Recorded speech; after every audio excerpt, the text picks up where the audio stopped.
Is it too early to call something anime of the season? Because, I don't want to jinx it or anything. Well, now that I think about it, I just jinxed this video by saying that. Well, here we go.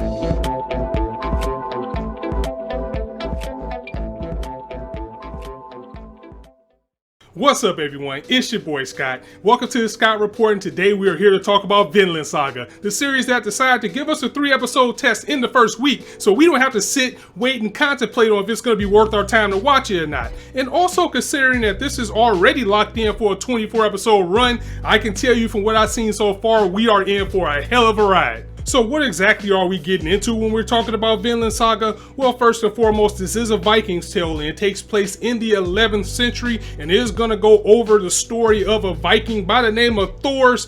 But before we get into the trials, tribulations, and the rage-filled upbringing that he has on the path of revenge because his father's gonna die, not really a spoiler there, I mean that's in the synopsis, we actually go back in time, and I mean we go way back in time to show you why you should actually give a damn about Thors. And that's one of the things I liked about the series that they took the time out to do, is to show us why we should care. And boy, do I tell you, I care about Thors. I mean, just in this short time already, this man's already had an emotional impact on me to the point where I want to go out and get revenge. With the first 3 episodes focusing solely on Thors, even knowing his coming fate, I am still angry and I am still sad about what's going to happen to this man, because as a character and as a time that we had with him, you can just see that he's someone that you would want to care for, someone that you would want to actually root for. And not only is he a beast on the battlefield, he is such a good, clean, prideful, noble person. He's a good father and all of that good stuff. And in these type of times, you know that this world is going to screw him over, and you can just feel that coming. In fact, it is bringing back memories of Game of Thrones and with Ned Stark and what happened with him. You're kind of seeing the same thing with Thors and his son Thorfinn, and you can kind of understand the rage that someone would have with taking someone so great away. I mean, it's bad enough that you're going to lose your dad, but when your dad was one of the most noble and beloved people of your village, yeah, you're gonna want to go out there and get revenge. I want to grab an axe, just like I said. I want to grab an axe and actually help Thorfinn on this revenge tale. And that's what things is gonna pick up with this story, because you don't get much time with Thorfinn again in the first 3 episodes, but what we do get is to start to mold and start to see his misguided rage and the things that his father was teaching him. Because Thorfinn, as a child, he was very naive. He was just like every other kid out there. And as a Viking, they did learn how to fight and defend themselves, but he only wanted to pick up a sword to take out the bad guys. You know, I want to kill people. I want to kill the bad guys because that's all he knows how to do. But it was a man like Thorfinn who grabs his son by the shoulder and says, this isn't right. This isn't what you want to do. Who is your enemy? You don't have an enemy. Nobody deserves to die. You need to know why you're fighting before you decide to pick up the sword. And again, it is just things like that and the lessons that he's taught us in this short time that's gonna make it hit really hard when we lose this man. That is the main point of the series, is this revenge tale. Now, I'm not sure how accurate this series is as far as mythology goes, but there is an actual character in it by the name of Leif Erikson, who is a Norse explorer. You know, he's well known. You can look him up, and he kind of serves as a comic relief in this series because he, for the most part, just explores and documents what's going on. And, you know, the children don't really believe that he's as great as he says he is, and he might be telling some tall tales as well. The kids are like, yeah, right, you're not as bad as my father. You don't fight anybody. All you do is just travel on boats and tell stories. But this is the type of character that you're going to need, because things are going to get really heavy in this series. And from what people are telling me, it's not going to get any brighter. So it'll be good to have this person around. Maybe he'll be the person that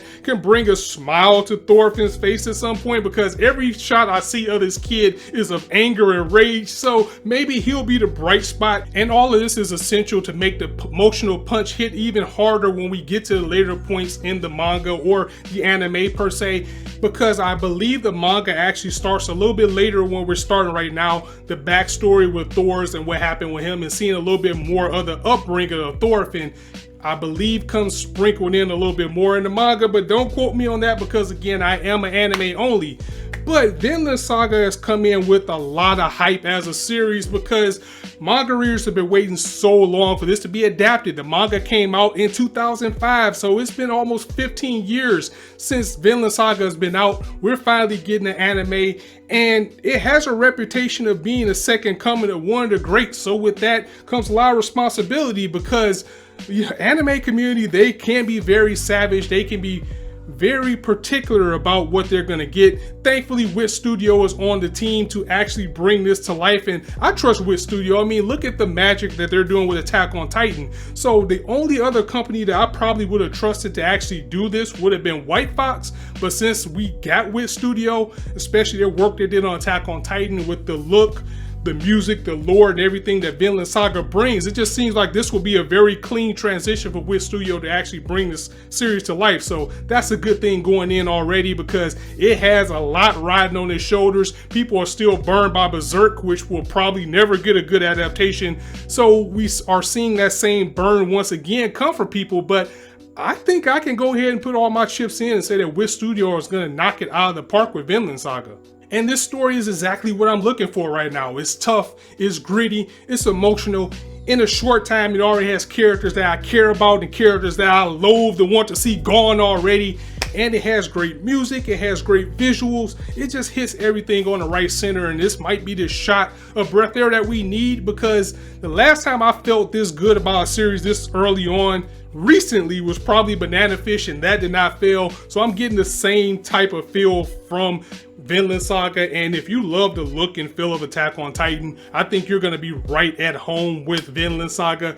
So far has exceeded my expectations. And speaking of going to Banana Fish, the opening is once again by Survive Said the Prophet, who holds my #1 opening of last year with Banana Fish's opening. It looks like they're going for the back-to-back title with the opening to Vinland Saga. It is so good, and I don't think I know nothing this series or this season is going to take that place.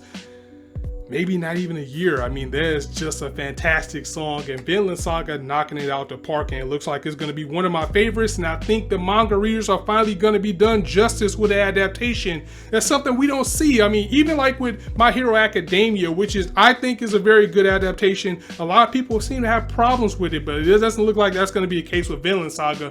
Unless they run into production problems or something later on in the series in this 24 episode run, it looks like they are knocking it out the park. And as far as how I feel about episodes 1 through 3 overall, or my verdict for Vinland Saga, man, just go watch it. Just go watch it. As an anime only, I'm this excited, so I can imagine how excited the manga readers are to see that this series is finally being done justice and is going to get the credit that it deserves. So I'm going to go ahead and end it here, guys. So as always, thank you for watching the video. If you liked the video, go ahead and drop it a like, and if you want to hear more, go ahead and hit that subscribe button, as there's not a shortage of content for you to indulge on this channel. As I always say, you guys can be anywhere on YouTube right now, but you chose to listen to me.